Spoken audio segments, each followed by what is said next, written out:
Well guys, we got a brand new UTV here on the property, and I've had it for about a week now. I've been kind of playing around with it before I show it in a video, but this is made by Kandi America, and Kandi is known for golf carts. In fact, I saw a Kandi golf cart sitting at Lowe's, our local Lowe's, probably 3 or 4 weeks ago, and they have a couple different side-by-sides out now. If you guys haven't figured out, this is an electric side-by-side.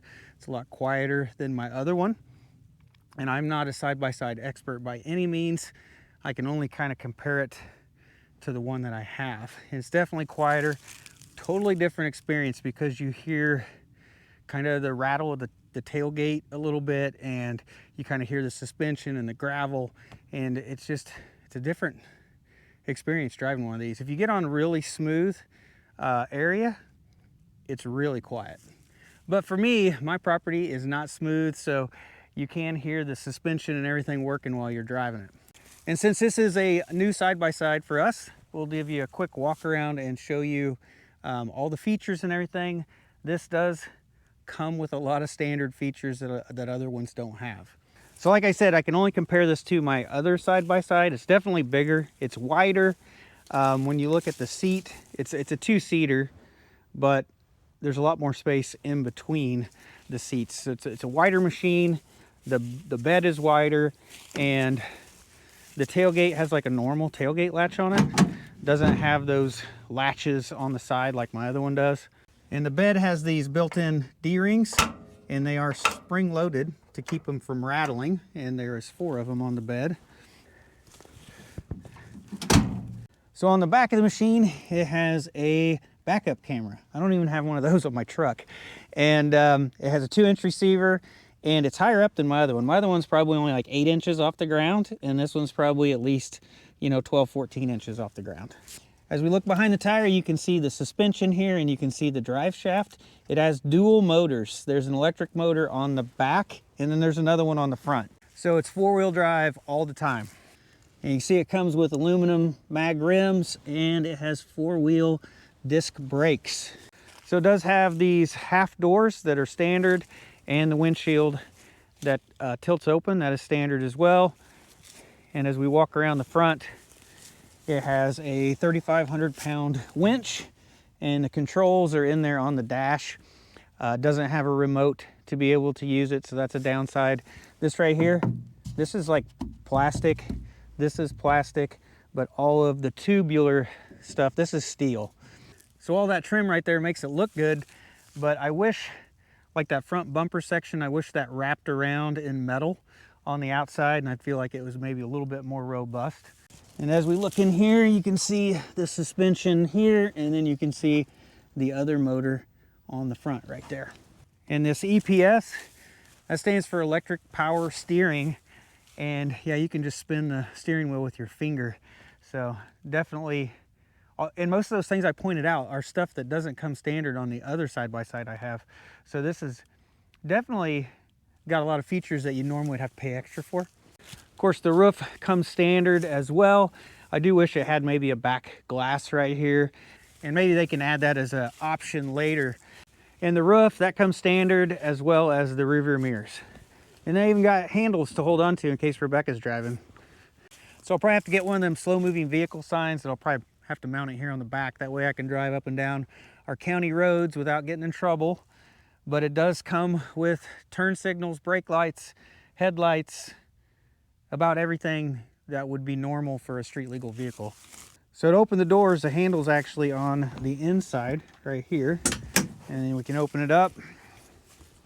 So to start this up, you got this little key fob here, and you got to put it next to the sensor, and it beeps, and then you can hit the start button, and then it will boot up. And on the screen, shows your miles an hour, and then this is your battery percentage charge, and then you've got an estimated range. It's got 57 miles left right now. I've only put 5 miles on this machine so far. And then you can scroll to the right, and it'll tell you all the stats. And this is actually a 72 volt battery, I think is the nominal charge. You can see it's almost 80 volts right now. And that's a lot higher than a normal golf cart. Of course, this thing's gonna go a lot faster. I think the top speed is 40 miles an hour on this. So below the screen, you got all these switches. I don't know if I'm real keen on these, to be honest with you, because this is your forward and reverse right here, and neutral. It's just a little push button. Man, I tell you what, I'd really still like to have like a gear shifter. That way it'd feel more like a vehicle. This is probably more of a golf cart feel in a way. This is your turn signal. Once again, I think I'd like to have it feel more like an automobile. And then you've got your headlights. So you've got your, I think these are your low beams, and then this is your high beams there. And then you got a control for the cargo bed up and down. You have your winch in and out and your hazard lights. So one of the big differences about this being electric is it doesn't have engine braking. So when you go down a hill and you let off the accelerator, it's just gonna keep on going. It's not gonna slow down with that engine trying to idle down. And you're gonna have to use the brake. Every time you wanna slow down, you have to use the brake. And then since you don't have a gear shifter with park, you have a parking brake that you have to set every time, just like you would a golf cart. So it has a lot of similarities on how a golf cart operates, but yet it's a side-by-side.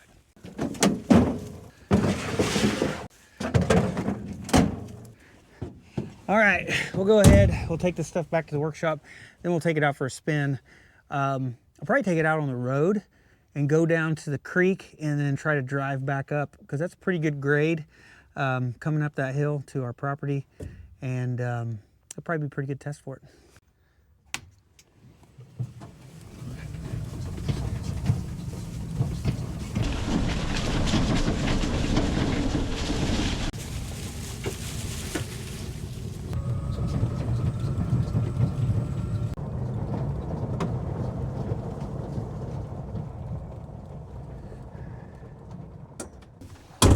All right, I got this sound meter that I bought for testing some of the solar power equipment to see how loud it was.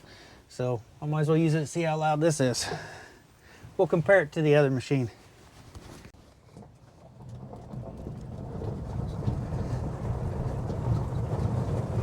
I do like when you stop, it's perfectly silent. It's nice.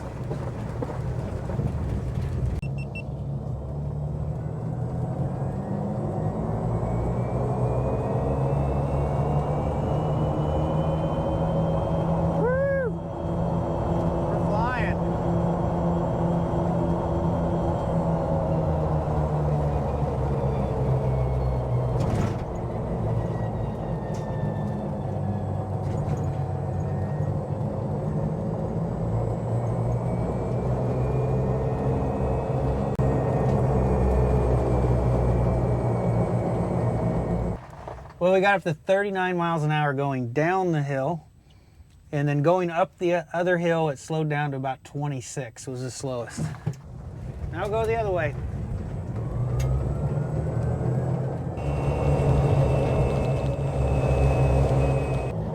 Well, I thought this side was the steepest hill. Maybe not. We stayed at 30 miles an hour going up this side. So the other side must be steeper. I'm gonna do it again.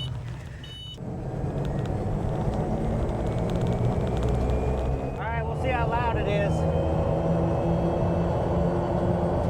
So we're able to hit 40 miles an hour going down the hill this time, and the decibels was 86. And that's mostly the noise of the tires is what it is.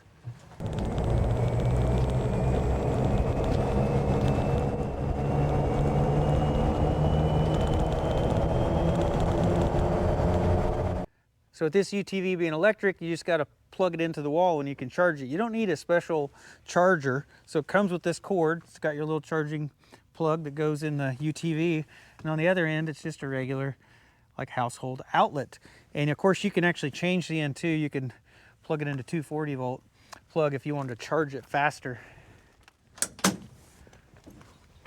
So your charging port is right here next to the driver's seat, and then here's another button for the winch up and down.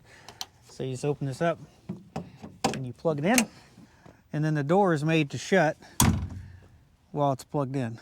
So I took this side by side down the road to the creek and back, and it was 90, I think I had it up 92 or 93 decibels, so quite a bit louder than the other one. All right, well, she's a pretty fun little ride. I played around with it probably more than it'll show up on camera. I put 5 more miles on it today.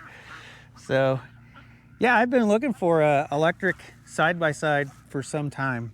with all the solar panels and everything we have on the workshop roof, I was looking for some type of a vehicle that I could basically fuel myself, right? And be able to charge with my own power and drive it. And I'd been looking for one used, couldn't find one. I think a lot of people use them for hunting because they're quiet and they don't let go of them.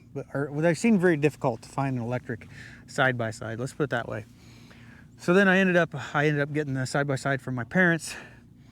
And then here recently, Joe the farmer, one of my friends, he ended up getting this Kandi Cowboy. And I talked to him about it. It looked like a pretty nice ride. I was very interested. And he introduced me to Kandi America and got me in contact with him. So I do appreciate that, Joe. And we were able to work out a little deal where I can do a long-term review on this, and I can keep this here on the property to be able to test and use. And we're gonna be using this quite a bit and testing it out. And it is a very cold day today. I know a lot of people are probably worried. My hands are freezing right now. It's probably low 20s today where we're doing all this, and it operated fine. And I know a lot of people are probably concerned with the batteries and low temperature, and so far so good. I actually left it for a few days unplugged, and it still kept the charge. Everything was fine. And like I said, I've had it for like a week now, and it's done fine for me so far. But we're going to do a long-term review and be able to do a lot more testing and use of it here on the property, and we'll really get to tell, you know, how good of a machine this really is. But so far it's looking pretty good. So just my first 1 week assessment of this, I can kind of tell you the pluses and minuses and maybe some things I wish that they could do to improve it. So overall, I love how it's loaded with features, okay? With the winch in the doors, windshield roof, the dump bed, that's pretty neat. And yeah, I love how all of those features, it's neat that you don't have to pay extra for that. I do like that the bed of this is bigger, but there's like no attachment points for accessories. It'd be nice if they did some type of attachment system on here so that you could add maybe an extra cargo rack on here and be able to put accessories, tool holders, that kind of thing. And I know that this is a fairly new product, and maybe in the future they can come up with more accessories and stuff for it. I know one of the accessories, I think you can get a snow plow for the front of this. We don't get enough snow to be able to justify that. So like I said earlier, I wish I had maybe a key switch instead of the little electric dongle. I know that's kind of the new age thing that all the new cars are having, but I just like the key switch. And the other thing is you do have to set a brake. Anytime you're not on level ground, you have to set a brake. It doesn't have like a parking gear. And the problem with that is I have driven with the parking brake set several times, and there is a warning light like on the screen. There's a warning light on there that tells you the parking brake's on, but I don't notice it. And then I drive with it with the brake on, and I'm slowly kind of getting to the habit. I think it's more of a habit thing to know, like, to set the brake and to remember to turn it off every time. But it would be nice if it wouldn't let you drive with the parking brake on. If it had some kind of lockout, it gave you like a warning, hey, you know, reset your parking brake first. And yeah, it'd be nice if they kind of put that in the software. See something here that I haven't messed with yet. See if I can get it off there. Oh, cup holders, phone holder. Didn't even realize that's there. Well, I think that covers the overview of the Kandi Cowboy. That's what it is. It is the Kandi America Cowboy. And I believe you can get these, I think, through Kandi America's website, but Lowe's is also a Kandi retailer, and you can buy, I think, through Lowe's, and then they will ship it to your Lowe's store and you can buy it there. I was just on Lowe's website today looking and seeing that they offered, I think they offered like 3 of the colors. I've got the black. I think they got about 5 different colors for this machine. But anyway, guys, I think that's it for this video. You're going to see a lot more of this UTV here on the channel because we're going to be using it on a daily basis to be able to do all our chores and work around here. So I hope you guys have a great day, and I'll see you in the next one.